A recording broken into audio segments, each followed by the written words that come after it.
Pertumbuhan dan perkembangan pada tanaman merupakan dua hal yang berbeda, berjalan saling beriringan dan saling berkesinambungan. Tanaman terlebih dahulu mengalami pertumbuhan, baru mengalami perkembangan. Contoh dari pertumbuhan yakni tanaman yang semula pendek menjadi tinggi, dan contoh dari perkembangan adalah munculnya bunga pada tanaman. 4 aspek pembeda antara pertumbuhan dan perkembangan yakni ukuran, sifat, pengukuran, dan jenis. Pertumbuhan pada tanaman yang semula pendek menjadi tinggi dapat diartikan bahwa pada tumbuhan terjadi penambahan jumlah sel dan pemanjangan sel. Sifat dari pertumbuhan adalah irreversibel, yang berarti tidak akan kembali ke bentuk semula. Maksudnya di sini adalah tanaman yang semula pendek menjadi tinggi, maka tidak akan kembali menjadi pendek. Sifat pengukuran dari pertumbuhan yakni kuantitatif, yang berarti dapat diukur menggunakan angka dan memiliki satuan biasanya dalam sentimeter. Adapun jenis pertumbuhan dibagi menjadi dua. Pertumbuhan primer yakni pertumbuhan meninggi, yang dilakukan oleh ujung batang dan ujung akar. Ujung batang akan mengarah pada cahaya matahari, sedangkan ujung akar akan menuju ke pusat bumi. Ujung akar dan ujung batang merupakan kerja dari meristem apikal. Sedangkan untuk pertumbuhan sekunder adalah pertumbuhan pada tanaman di mana terjadi pembesaran diameter batang yang merupakan kerja dari meristem lateral atau kambium. Berbeda dengan pertumbuhan, pada perkembangan dapat diartikan bahwa tanaman mengalami kedewasaan yang ditandai dengan munculnya bunga. Sifat dari perkembangan yakni reversibel, artinya dapat kembali ke bentuk semula. Maksudnya di sini, tanaman berbunga yang sebelumnya tidak berbunga, kemudian muncul bunga, setelah itu bunganya bisa rontok dan suatu saat bunganya akan muncul kembali. Sifat dari perkembangan yakni kualitatif, maksudnya tidak bisa diukur menggunakan angka, melainkan secara kualitatif. Misal kita bilang bunganya indah, bunganya berwarna merah, tidak dijelaskan dalam angka. Pernahkah kalian melihat biji yang ada di pasar atau di supermarket? Biji-biji yang kalian lihat merupakan biji dalam kondisi dormansi. Dormansi artinya biji tersebut tidak mati, melainkan beristirahat. Kenapa di sini dikatakan tidak mati? Karena ketika biji itu nanti akan ditaruh di tempat yang cocok, maka biji itu akan tumbuh berkecambah. Nama lain dari biji yang berkecambah adalah germinasi. Perubahan biji dormansi menjadi germinasi melibatkan dua proses, yakni proses fisik dan proses kimiawi. Proses fisik dikenal dengan imbibisi, yang berarti air masuk menembus kulit biji. Setelah air masuk ke dalam biji, selanjutnya air akan mengaktifkan hormon giberelin, dan hormon giberelin akan mengaktifkan enzim amilase. Enzim amilase selanjutnya akan mengubah gula menjadi energi yang dibutuhkan tanaman untuk tumbuh. Karena di sini melibatkan hormon dan enzim, maka di sini prosesnya secara kimiawi. Faktor-faktor yang mempengaruhi biji dapat berkecambah, diantaranya ketersediaan air, suhu, oksigen, masa dormansi, dan ketebalan kulit biji. Pada perkecambahan biji dikenal 3 istilah utama. Kotiledon, yaitu biji, epikotil, batang di atas biji, dan hipokotil, batang di bawah biji.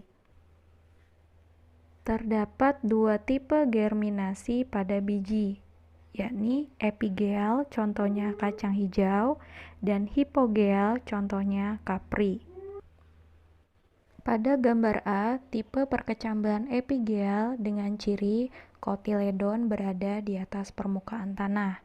Sedangkan pada gambar B merupakan perkecambahan tipe hipogeal, di mana kotiledon tetap berada di dalam tanah. Faktor-faktor yang mempengaruhi pertumbuhan dan perkembangan tanaman dibagi menjadi dua, faktor eksternal dan faktor internal. Faktor eksternal adalah faktor-faktor yang berasal dari luar tanaman, di antaranya air, suhu, kelembapan, pH atau derajat keasaman, gravitasi, salinitas atau derajat keasinan, sentuhan, cahaya, dan unsur hara. Faktor internal adalah faktor-faktor yang berasal dari tanaman itu sendiri, yakni gen dan hormon. Berdasarkan kebutuhannya, nutrisi atau unsur hara pada tanaman dibagi menjadi tiga. Makronutrien dibutuhkan dalam jumlah banyak, mikronutrien dibutuhkan dalam jumlah sedikit, dan trace elemen dibutuhkan sewaktu-waktu. Berkaitan dengan faktor pencahayaan pada tanaman, terdapat istilah fotoperiodisme. Foto yang berarti cahaya, periodisme yang berarti periode atau lamanya penyinaran. Fotoperiodisme berarti respon suatu tanaman dapat memunculkan bunga akibat lamanya penyinaran. Berdasarkan lamanya penyinaran tanaman dibagi menjadi tiga. Tanaman yang disinari lebih dari 12 jam dikatakan tanaman berhari panjang. Tanaman yang disinari kurang dari 12 jam dikatakan tanaman berhari pendek. Dan tanaman yang akan terus berbunga tanpa dipengaruhi lamanya penyinaran dikatakan tanaman netral. Ada banyak hormon pada tanaman, diantaranya auksin, yang berfungsi untuk pemanjangan sel, fototropisme, dan partenokarpi. Fototropisme yang berarti bagian tanaman yakni ujung batang dan ujung daun akan mengarah pada datangnya cahaya matahari. Sedangkan partenokarpi berarti pembentukan individu baru tanpa didahului adanya pembuahan, yang nantinya akan dimanfaatkan dalam pembuatan buah tanpa biji. Hormon giberelin berfungsi sebagai pematah dormansi dan pertumbuhan raksasa. Pematah dormansi sudah dijelaskan sebelumnya, di mana ketika air sudah masuk ke dalam biji, air akan mengaktifkan hormon giberelin dan giberelin akan mengaktifkan amilase. Hormon etilen berfungsi untuk mematangkan buah. Pada aplikasi di lapangan, banyak pedagang yang memanfaatkan etilen buatan atau sejenis karbid untuk mempercepat pematangan buah. Hormon kaolin berfungsi untuk organogenesis. Organo berarti organ, genesis artinya pembentukan. Pembentukan organ pada tanaman diantaranya pembentukan bunga oleh antokalin, pembentukan akar oleh rizokalin, pembentukan batang oleh kaulokalin, dan pembentukan daun oleh filokalin. Hormon asam absisat berfungsi untuk menghambat pertumbuhan. Aplikasinya bisa dilihat pada daun-daun yang berguguran ketika usianya sudah tua. Hormon sitokinin berfungsi untuk pembelahan sel, terutama pembentukan tunas. Asam traumalin berfungsi untuk penyembuh luka. Aplikasinya untuk perbaikan jaringan pada tanaman yang terluka, misalnya bekas penyadapan karet. Berbicara tentang penelitian percobaan pada pertumbuhan dan perkembangan tanaman, terdapat 4 macam variabel penelitian.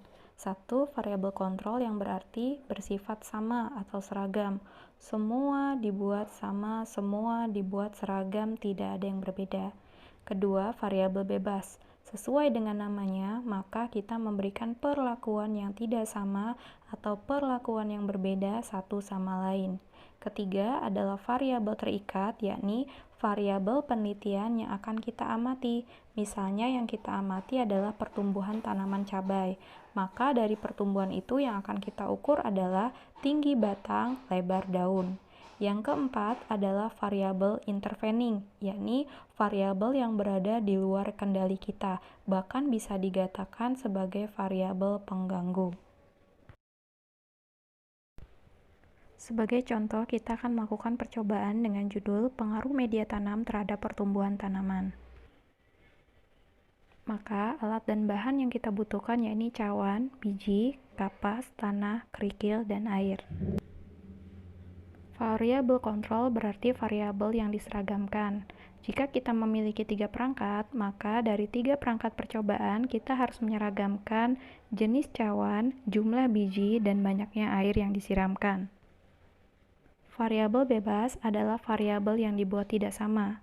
Bila kita memiliki 3 perangkat percobaan, maka 3 perangkat percobaan ini memiliki media tanam yang berbeda. Misal yang pertama kapas, kedua tanah, yang ketiga adalah kerikil. Variabel terikat adalah variabel yang kita amati perkembangannya, yaitu pertumbuhan tanaman. Pertumbuhan tanaman dapat kita lihat indikatornya dari tinggi batang, lebar daun, dan lain-lain. Adapun variabel intervening yakni variabel pengganggu. Misalnya kita letakkan 3 perangkat tersebut di luar rumah, maka kemungkinan akan ada variabel yang mengganggu, di antaranya ayam atau manusia yang iseng untuk mengutak-atik percobaan kita.